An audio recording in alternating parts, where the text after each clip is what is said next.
Началось, когда мне было 6 лет. Это была середина урока чтения, и мне ужасно захотелось в туалет. На самом деле, в том возрасте некоторые дети еще продолжают ходить под себя, и я боялся так опозориться на людях. Я поднял руку и сказал, что мне нужно в туалет. После обычной речи о том, как я должен был сходить на перемене, учительница дала мне ключ к туалету для инвалидов, самому близкому к нашему классу. Была середина 5-го урока, и коридоры были пусты, и для меня выглядели как пещеры. Я тогда еще был очень маленьким. У меня были проблемы с открыванием дверей, так что я минуты 2 проторчал, пытаясь открыть дверь. Когда я сел на свой фарфоровый трон, то услышал стук в дверь. «Занято», – недовольным голосом ответил я. Пауза. Потом стук возобновился. Он стал быстрее и решительнее. «Да подожди ты!» Стук замедлился, и голос ответил. «Впусти меня, мне нужно войти внутрь». Тон говорящего был тонким и пронзительным.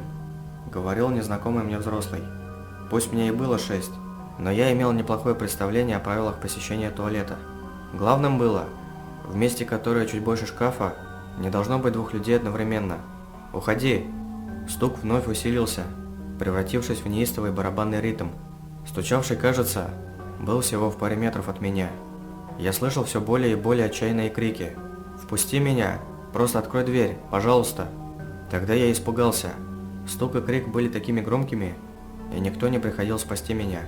В конце концов, потому что прошло почти полчаса, когда я отказался открыть дверь. Та открыла запасным ключом и отвела меня к директору, и вызвали моих родителей. Я должен был оставаться после уроков до конца недели. Я никогда никому не говорил, что произошло. Это произошло за несколько недель до моей следующей встречи с этим явлением. Я только что отпраздновал свой 7-й день рождения, и моя семья устроила барбекю. Стоял великолепный солнечный день. Но как только мы установили все на заднем дворе, уголь отказался гореть. Мой отец попросил меня пойти и взять разжигатель огня из сарая в палисаднике. Внутри было довольно тесно, и я не совсем туда помещался. Так что я просто открыл сарай, встал на цыпочки, чтобы достать до цели, а потом закрыл дверь. Стоило мне повернуться, изнутри раздался настойчивый стук. «Открой! Мне нужно туда войти!» Это был уже другой голос, более глубокий, более задумчивый и злой. Я ничего не сказал и отошел. Я понятия не имел, что происходит, но был напуган. Тогда опять изо всей силы ударили в дверь, и я снова услышал голос. «Маленький ублюдок, я тебе зубы повырываю! Впусти меня!» Я был маленький и не понимал, что происходит. Потом примерно через 15 минут постучал мой отец и велел открыть мне дверь. Я провел остаток дня весь тревоженный и все время оглядывался через плечо. Как вы уже догадались, таких голосов было много. Я насчитал по меньшей мере 30. Я слышал их почти каждый месяц. Все умоляли открыть дверь. В основном это случалось сразу после ее закрытия. Как будто эти странные существа следили за мной. Я никогда никому ничего не говорил. Но, честно говоря, я просто привык к голосам. Они всегда заставляли меня подпрыгивать, и некоторые даже смущали. Но я знал, что пока я не открывал дверь, то был в безопасности. К некоторым голосам я привык настолько, что даже давал им имена. Был один, который всегда появлялся у двери дома. У нас было матовое стекло, и я мог видеть силуэт мужчины среднего размера, в какой-то кепке. Он всегда молчал, но иногда засовывал в почтовый ящик конверты с пустой бумагой. Я звал его почтальоном. Этот был одним из самых жутких.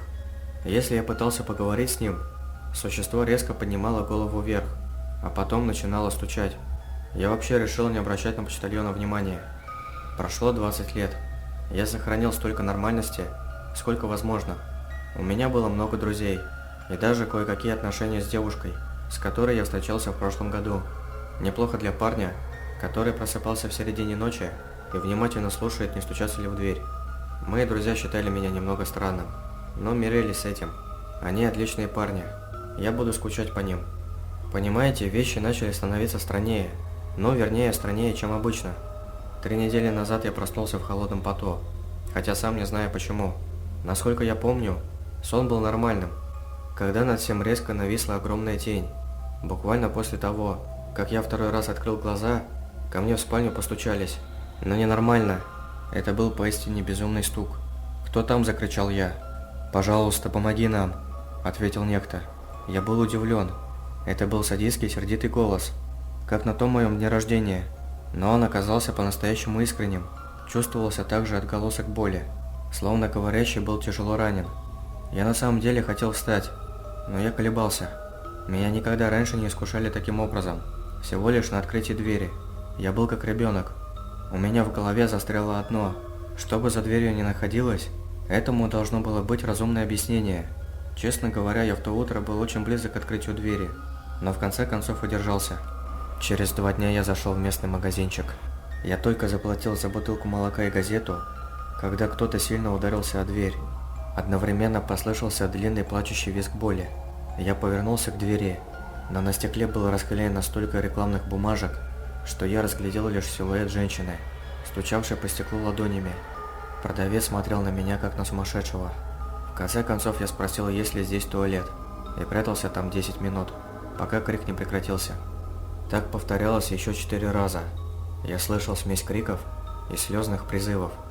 А вчера приходил почтальон. Сначала он вежливо постучал, а потом просунул конверт. Потом еще и еще. В общей сложности 10 коричневых конвертов. Почтальон подождал несколько минут, пару раз постучал, потом оставил меня в покое. Каждое письмо содержало лист бумаги формата А4, но кто-то что-то на них писал, да с таким нажимом, что в центре каждой была большая дырка, а края потерлись. Я сунул их обратно в конверты и попытался выбросить все это из головы. Ночью кто-то яростно стучал в дверь моей спальни. На этот раз не было ни крика, ни воя, ни рева. Просто плач. Десятки и десятки голосов тихо плакали. Еще один удар в дверь. Штукатурка посыпалась со стен на ковер. До сих пор не было слышно ни одного слова. За дверью лишь плакали. Бам! Я вскочил со стула. Бам! В углу двери появилась паутина из трещин. Мой телефон зазвонил, и я услышал стук в оконное стекло. Я снял трубку, и на том конце услышал еще больше плачущих голосов, даже не рыдающих. Это больше походило на рев ужаса и тоски. Я повесил трубку, но звонок продолжался, так что я отключил телефон. Почти всю свою мебель я подтолкнул к двери и окну. Так прошло 3 часа с начала стука, который не ослабевал, как и плач. Я был абсолютно уверен, что моя дверь долго не протянет. Что касается моей недобаррикады, ее можно разбросить за пару минут. Я впервые столкнулся с реальной возможностью смерти. Бам! Чего они хотят? Бам! Может, они не хотят причинить мне боль? Бам! Раньше они казались страшными, несущими угрозу. Бам! Зачем они это делают? Бам! Может быть, стоит и открыть? Может быть, стоит впустить их? И вдруг наступила тишина. Даже плач прекратился. Я сидел, не шевелясь, в течение минуты. Потом встал и поспешил к двери, чтобы выйти на улицу и убежать подальше от этой комнаты и проклятого стука. Разбросав баррикаду, я повернул ручку. Заперто. Опустившись на колени, я заглянул в замочную скважину. За моей спальней не было привычного коридора. Там была другая комната, какая-то библиотека или учебный класс. Там никого не было, кроме ребенка, который сидел ко мне спиной и читал. Я постучал в дверь. «Эй, мальчик, открой дверь, ладно?» Он удивленно оглянулся. «Да, я здесь. Можешь открыть дверь, пожалуйста?» «Я не могу. Я наказан. Мне нельзя ни с кем говорить. Уходи!» Он отвернулся от меня. Поставленный в тупик и раздраженный, я начал вставать. Громкий стук еще раз нарушил тишину. Звучало так, будто что-то тяжелое ударилось о стекло. Мое окно. Это была даже не попытка прорваться внутрь. Кто бы ни был за занавеской и стеклом, оно знало, что я внутри. Оно знало, что я напуган.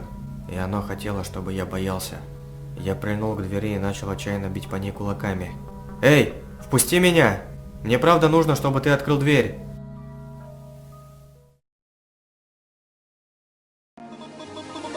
Что нас ждет и куда ведет дорога?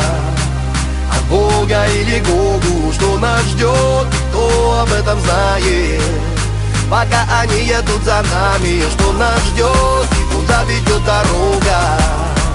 Почему в душе тревога? В зеркалах синие огни мерцают. За нами едут полицаи.